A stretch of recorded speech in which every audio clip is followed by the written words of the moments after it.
Hello and welcome back to Ray's Gaming and the May update for Wilds. Today I just want to highlight a bunch of the cool, important, and even some of the sad details just to be aware of with this update. So let's get straight into this overview. We kick this off with the highlight of the tempered monsters now being 8-star for apex predators in general, Raidao, Duna, udra, and dahaad, but also gore magala, which is very likely the hardest thing in the game, or one of definitely. Anyway, to see this, you can see the difference here. We have a great hunt with a new udra here, and then we just have a quest, a hunt against a new udra as well. Both of them are tempered, but this one highlights the fact that this is an 8-star hunt. So if we take a look at the quest, we can see that we've got incredibly unlucky and it's all just one relic rather than a double. But it makes it very clear that this is an 8-star hunt, and this is the new harder version of new udra. As I go to look at this great hunt by comparison though, you can see that this is also an 8-star hunt if you go into the details and take a look at the top right. Even though this is a very familiar hunt of a tempered new udra and a artian, it's an 8-star because it's the harder one. And hey, we actually have some of the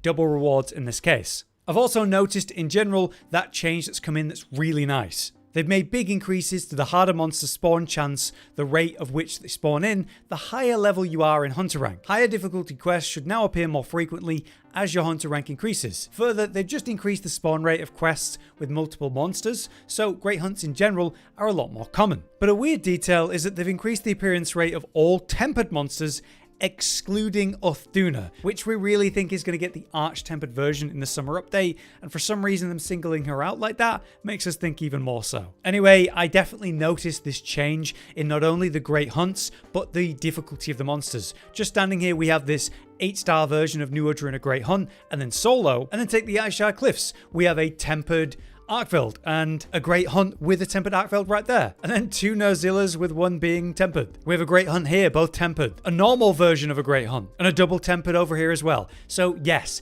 it's quite extreme. I do wonder what their breakpoints are, but it's going to become commonplace now to see these, which is great. It's going to save us a lot of the points for resting and refreshing that we had to do before. A little addition that I want to make to that topic though of increased great hunts and increased challenges is the fact that people are confused about the lack of targets within a location. For example, if I look at the Wounded Hollow, what do you mean there's no monster here? Less monsters are spawning in general. That's what's all over the Reddit right now. Well, the fact is, it's showing you what is most relevant to you, the harder challenges, and if there aren't any of that level, it just doesn't show anything on the first page. You need to go to the second page to look at what's currently there. And you can see we've got a low-level Gypteros that the game basically thinks, you don't care about this, it's not a high priority. I do think this is a bit of a strange way for them to do it. Obviously, it's causing some issues in the community where people are like, why is there nothing in the arena? Or on certain maps, there's like barely any monsters. Like you see, we just got a great hunt here. The reality is there's a lot of them. You just are on the wrong page because they've updated this. Maybe they'll make some further changes to this to be clearer in the future. Now, something that I make a lot of use of myself is photo mode, and something that's kind of annoying about it is the way that my palico, my seikret, Alma in particular, they just get in the way. Now, something that wasn't really mentioned in the patch notes is in relevance to this, and I'm hoping that it's just been subtly improved. We'll see if it actually has, but you can see how it comes running over when I do specific poses. That is part of the design. But on the bright side, Alma hasn't wandered into line of sight just yet on the seikret. What was singled out though was the concept of fishing and how Alma and the seikret in general love to get in the way of that. With this patch, they've made it so both the handler and the seikret are going to get out of the way intentionally when you begin fishing. So if you still do fishing and you're maybe after your 30 whoppers still, it's going to be a life changer. Here's a quality of life change that I think we're all going to appreciate. The fact that there is now no confirmation box when you're picking up items while your pouch is full, that's completely gone from the game. So as I go to pick something up that I already have too much space to actually pick up, it's going straight into the box. Rather than every time I pick something up, it gives me a kind of interruption to the gameplay, a big box on my screen that says, hey, do you want this to go to your item box? Or do you want to drop something else to pick this up instead? It's one of those things that's just going to be absolutely fantastic to never encounter ever again.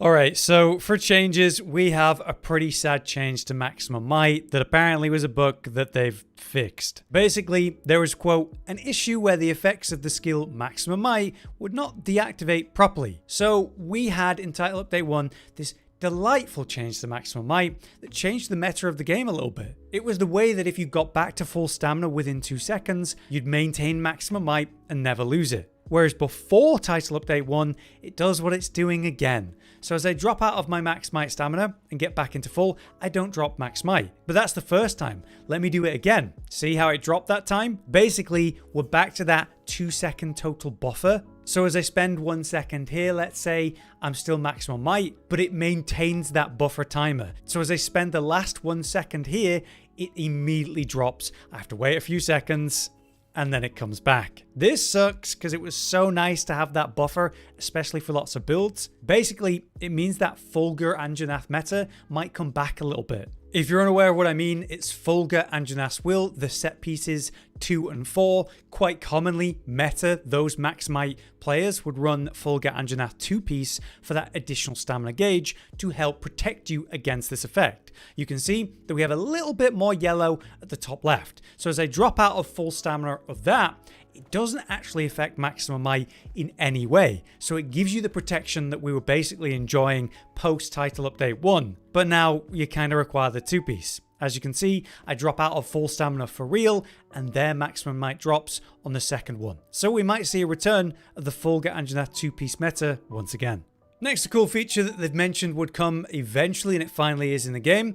If you come back to the Windward Plains and the base camp here, we have the ecological research. You're going to find a new exclamation mark that tells you to come over here, and you'll have a very quick conversation with one NPC, Ferdinand, who will let you review your research. And the new tab here is check endemic life. And here you can see all of the endemic life you've captured. You can choose to let some free in particular rather than RNG dropping them when you hit the cap like before, and we can zoom in and get a little bit of information about these directly. It's a nice way to view these little interesting creatures, some of which have some really cool behavior. Like if you ever stopped and looked at the pillar pod, that thing weird. Okay, maybe I'm being mean. But yes, there's an endemic life list. You get a nice look at all of them, which is cool. We can do order by captured. You can favorite them. You can look at types. And then we also have all the different fish as well to see what you've captured. But hey, cool feature that's been long overdue. Nice to finally have it in game, at least in some form. Next, we just want a way to actually display these by choice. As before, the way that you could look at some endemic life that you captured would be here in the tent. See, we've got a random fish in the water there, and then just in the tent, there should just be a random endemic life hanging out. But we'd love, say in the hub, maybe in our own tent, a way to display maybe 2 that we really like. Maybe in title update 2. Here's another subtle feature that's been added with this update that wasn't there for some reason before. To do with your background music in the tent. We now have a bewitching dance, Mizutsune's song, as an actual option in the tent. Kind of strange it wasn't there in title update 1, but there you go. Now here's a very sad change to do with the arena, the Wounded Hollow. Here you could load in and have a look to see what monster was here. You'd zoom in on it with your magnifying glass and see what it was. Maybe it was a crown, maybe it wasn't. For some reason it was non-seeded. So you could pull up the map, leave, come back, and then that monster would still be there, but it would be refreshed, like spawned in fresh. So you check and see if it again was a crown or not. And this way, any monster that could show up in the arena, you could do infinite, reliable, awesome crown hunting. And it made getting those achievements quite a lot easier. Well, with the May update, they have removed this from the game. This is how they worded it: fix an issue where the size of a monster in the arena would change when reloading the area back and forth. So, with this quote-unquote issue removed, you can no longer do the easy crown farming method for any arena target. I do think that's really lame. I didn't think it really mattered that much. It was just all a personal thing. So hopefully you've done your crown hunting already if you actually care about this. Next, we have something that's kind of very exciting, but we need confirmation of it through data mining, unfortunately, is the classic nature of element hit zones for monsters. Basically, we've seen a change in the monster field guide and how they represent the elemental weaknesses. Now, what this could be is that they're just making it clearer which elements are the best ones compared to before, and not that they've changed the element hit zones. We need a bit of time to really work this out. But it has changed either way in the monster field guide. So for a bunch of monsters you're going to see, instead of like all of the hit zones having 1 star and then the one that's slightly better having a 2-star, you can now see that they have an increase of stars. So on Dragon, we have 2 stars, Thunder, we have 2 stars, Fire, we have 2 stars, but then on the Tenor, we have 3 stars for Fire and Dragon specifically, which is obviously accurate to the hit zones, but it makes it a lot clearer which is better. We know that Dragon is one of the best options for gore, right? But we know that Fire is better thanks to the data mine, specifically where a lot of the best damage done is actually the tips of the wing arms. So if you're a light bowgun or heavy bowgun or bow user, you have a great time hitting those hit zones for free, while melee users barely get to hit them. This is now represented at least a little bit, as you can see with those fire hit zones. They're now 3 stars on the wing arms in particular. So it definitely is more accurate to reality, and hopefully Copium, they've actually changed them and improved them. We'll see as data mining occurs. Alright, so another big change that's come in the May update is pretty well known, and one that we'll be going into proper detail in its own dedicated video. But it's the fact that a bunch of weapons and their numbers have changed. And Hammer was called out not only for this May update for getting changes, which we've now received, right, which is great, but further changes are coming in Title Update 2. In this tweet from the social team, they've referenced the fact that part 1 of the hammer buffs have occurred in this May update for overall power and responsiveness, but part 2 is coming in Title Update 2, where yes, they're adding offset effects for certain attacks, as well as a follow-up attack upon a successful offset. So, one complaint is that the offset response, there's not like something proper to close the gap. You're going to get that in Title Update 2. And from the way they've worded that, it sounds like they're not going to get one more offset, but maybe more than that, which is quite interesting. But yeah, for Hammer, we're going to have a full video dedicated to the changes that have happened for this weapon, some of which have been incredibly improved, but the moveset across the board has some buffs, some of it particularly big ones. But it's not just Hammer, of course. We have hunting horn changes, gunlance changes, and both bowguns, which is way more than we expected for the May update. Now, obviously, another part of the May update is the collaboration event between Street Fighter 6 and Monster Hunter, and it's turned out to be a lot better than anyone expected. Obviously, I'm not here to explain the details and the mechanics of it, but there's a couple things I'd like to at least highlight. Firstly, it's the fact that there is a talisman update with the May update thanks to this collaboration event. The Mighty Charm can now be upgraded to level 3, so on the 3rd upgrade, you get a 3rd level of maximum might, all from your talisman, which is definitely going to be a useful thing. Further, that 3rd upgrade requires, these gems, a bit of Jarek and Carapace, sure, but the Street Fighter 6 tickets that you get by doing the new arena quest, that challenge quest, that's available for this collaboration. Obviously, the whole idea for that is to defeat it by using the full set that it's giving you, and actually engaging with the combos and moveset there available. Further, you can also go for an A rank and get some special rewards. Titles, nameplate, a background, new pose for your Hunter profile, if that's something you really want to go for. I'd also like to highlight this Reddit post by Leon Drummer, who basically put together this incredible image, basically the ultimate cheat sheet for all the possible combos that exist for Akuma. Having a cheat sheet like this can help you understand it, so I'd recommend you go check this out, or maybe pull the image up on the side and go upvote the Reddit post yourself, because it's an awesome thing to be able to quickly refer to. In regards to doing the quest yourself, you may find that it's kind of annoying to find Akuma and instances of where he's been. Basically, the idea is to go find what monsters he defeated, then go find him himself. So go to Area 5 in the Oilwell Basin while following that quest line to find the first sign. Then you can go to Area 11 to find the second sign. After a quick conversation with Maki, you can then go to Area 14's pop-up camp, the mining cave, and the side that doesn't have the pop-up camp, that's where Akuma actually is. You'll also hear sounds of him training, which gives him kind of away. But yeah, the club event itself has been very positively received. I think it's quite fun and interesting. Obviously, you can color the set if you want to, if you didn't realize. But the downside is wearing a single piece of this forces you to look like Akuma in full, and that's obviously even more so worth investing in the special moveset by wearing the real armor set rather than the layered set, which is kind of a downside. People think the mechanics are amazing, but they want to look like themselves when they're using the moveset, and for the moment, you can't.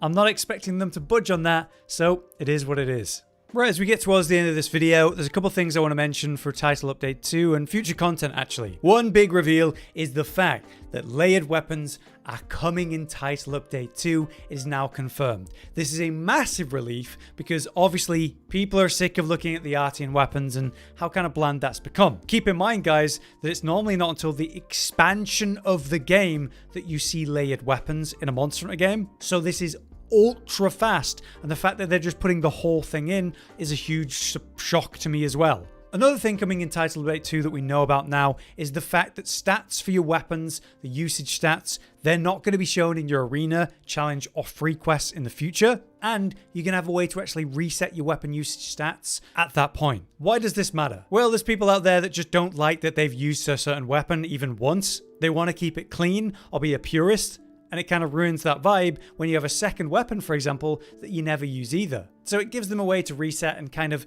clean it up if you really want to. I don't think it matters massively, but I do think there's people out there that will appreciate that. But yeah, we'll cover all things Title Update 2 when we get more details. For now, that's my little overview of the May update and some of the ups and downs of this update to know about. Overall, I think it's pretty fantastic, like the surprising amount of weapon changes, core gameplay improvements, as well as some of the sadder stuff like crown hunting and maximum might. I do think change is good, and to get something of this level between every title update would be insane. So hopefully. But yeah, if there's anything else you'd like to mention for this update we didn't talk about today, let us know in the comments. But for now, I've been Hollow, you've been you, thanks for watching.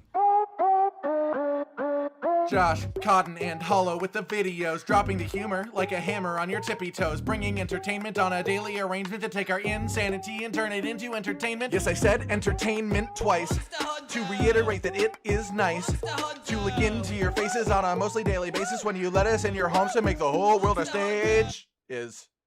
Goodbye.